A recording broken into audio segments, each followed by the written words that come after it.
kyatukubye walaino okubona nti waliwo akabinda okuba akabinja kaki akakoze eki akaviireyo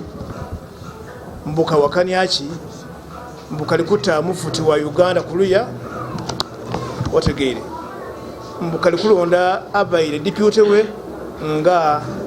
mufuti okumala emyezi 6 nga bwebanonereza kuki ensonga dona ediri kubatolesa mufuti tibukulembeze kuba nti otunda kino na kino tina ensonga enkulu kubanga properties mufuti nga mubajje tatunda property nga woli kubona embera neyo birungi tibirungi nadala eri bana ifa abasiramu era nga ensonga ed'Obuyisilamu mu Uganda diri kweyongera okulanda nga amabeera agembwa okidi bulungi onako lw'iggulo eri ekiwaye eky'abasiramu ekyateme era mu bitundu ebyegangu ewa Kiso Kampala bambi kyatola obwesigwe mu mufuti wa Uganda Sheikh Shaban Mubajje era nga balina ensonga nnyingi de babaire era nga eriyo bambi eyalondedwa akukolanga ku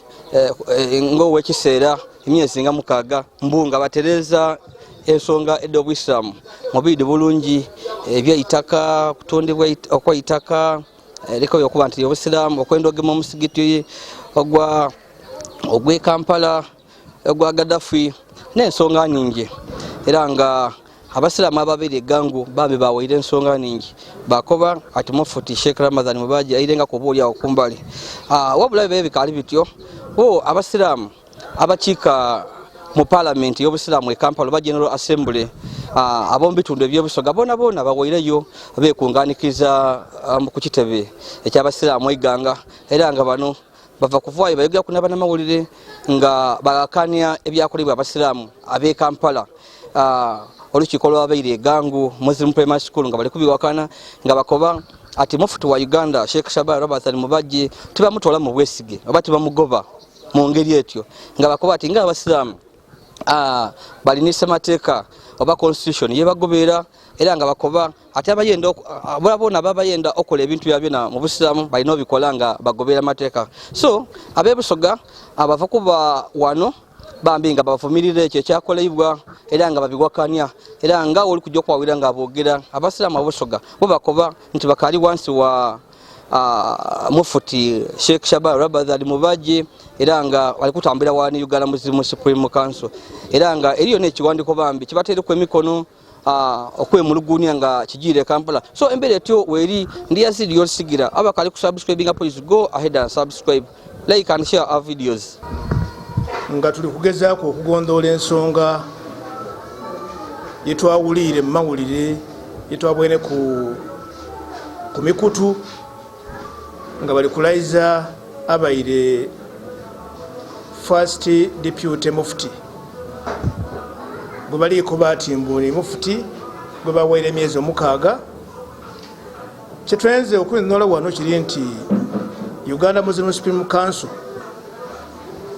eri kitongole ekiri ni constitution kwekitambuliza obukulembeze bwakyo okuvuira mu 1972 constitution eyo n'olwaleero luno twaizeemu okugitereza mu 2023 era gye tulikozesa era buli munnauganda yena yeyegemyeko so kyatukubye walaino okubona nti waliwo akabinda okuba akabinja kaki akakoze eki akaviireyo mbuka wakanyaki mbukalikuta mufuti wa Uganda kuluya otegeere mbukalikulonda abaire deputy we nga mufuti okumala emyezi 6 nga bwebanonereza kuki ensonga dona ediri kubatolesa mufuti tibukulembeze kuba nti otunda kino na kino tina ensonga enkulu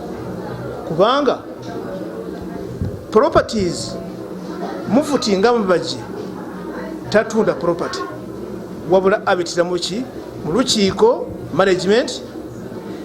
gundi eyo ajja mu executive then ekintu kyakola ki kyakolebwa era Mubajje kyakola ki kyakola. Constitution eno ekiriza Mubajje okola ekyo era mwikiriza okutuula wakufu kuba ebyo properties tubiyeta wakufu gye tuba tubwine nti tekayamba iwanga twagikyusaamu twagikolamu ekintu ekindi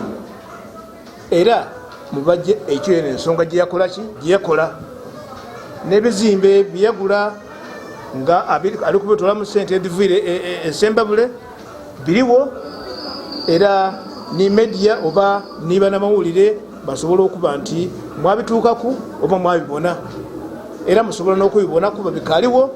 n'olwaleero no n'ekyo. So kiyakola yakola ku lwa bulungi bwa Busiraamu, lwa bulungi bwa Uganda Muslim Supreme Council, wabula kyaba nti n'abalamuzi ni kooti detwebaza obulungi nti datukolera bulungi duzi datukoba nti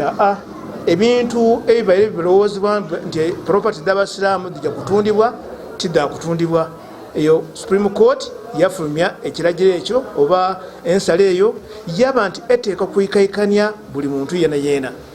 Kikwewuunyisa okuba nti oluvannyuma lwekyo kabiri abantu baviirireyo batolayo kyene kye balowoozanga bireba bitiranga bibitire wabula okukyokutoola mu Mufuti Mubajje muki mu buyinza kye batwereyo.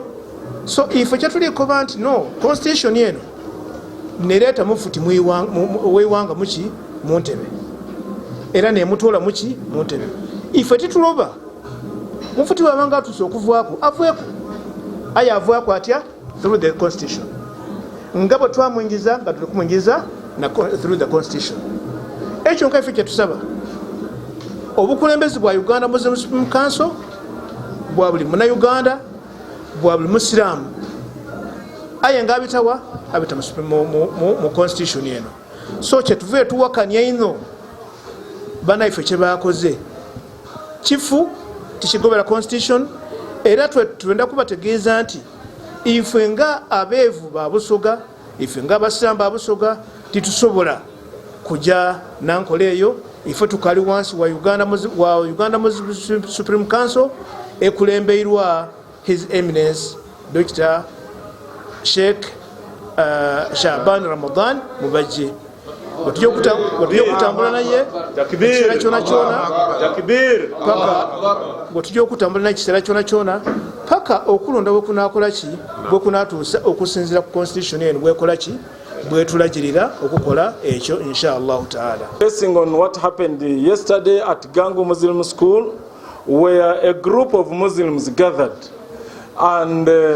sweared in a so-called Mufti replacing the legitimate Mufti of Uganda, Dr. Sheikh Shaban Ramadan Mubajje. Our gathering here today as members of the General Assembly who operates under His Eminence Sheikh Shaban Ramadan Mubajje, as members of the General Assembly, the district cadres of this region, we are saying what was done yesterday was unconstitutional. Given the Constitution of Uganda Muslim Supreme Council that clearly stipulates how the Mufti of Uganda is selected, is brought into office, and explains how that Mufti is sent out of office. That kind of gathering was unconstitutional because members who gathered there are not the legitimate members who have the authority to select the Mufti of Uganda. Because the Mufti of Uganda is selected through a procedure where the College of Sheikhs sits in camera, vets names of the incoming Mufti, then convenes a joint session, that's a combination of the Executive and College of Sheikhs, to agree on the Mufti that was agreed upon and vetted in the camera under the College of Sheikhs, then later on presented to the General Assembly for noting.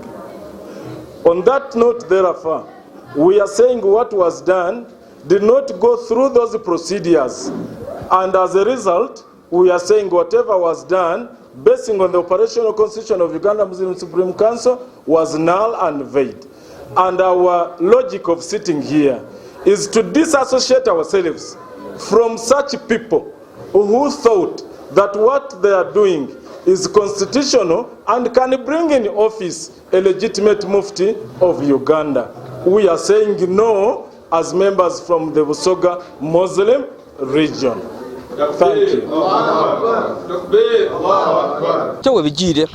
era abasiraamu nga wava okubawulira bakalambira ku nsonga yaibwe bakoba anti bo bakawagira mufti aliko Sheikh Shaban Ramadani Mubajje ifa just tutelewo maiso nga wawa media tuliwo kubategeeza byona binaba nga bijja maiso ngo byakali ku subscribe ya police go ahead and subscribe, like and share our videos.